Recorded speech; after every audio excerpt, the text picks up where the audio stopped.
தாய்ப்பாலும் தண்ணீரும் ஒன்னாத்தான் இருந்துச்சு, விலையில்லாம கிடந்துச்சு. ஆனா இப்ப எல்லாமே தழகியா போனுச்சு, தடமாறி நின்னுச்சு.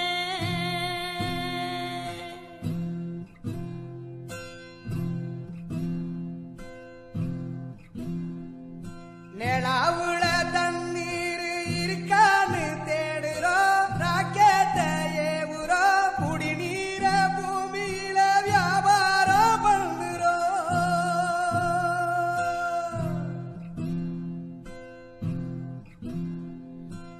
ஆறு இருக்கும் பக்கத்துல ஊரு வானுச்சு, வரலாறு சொன்னுச்சு.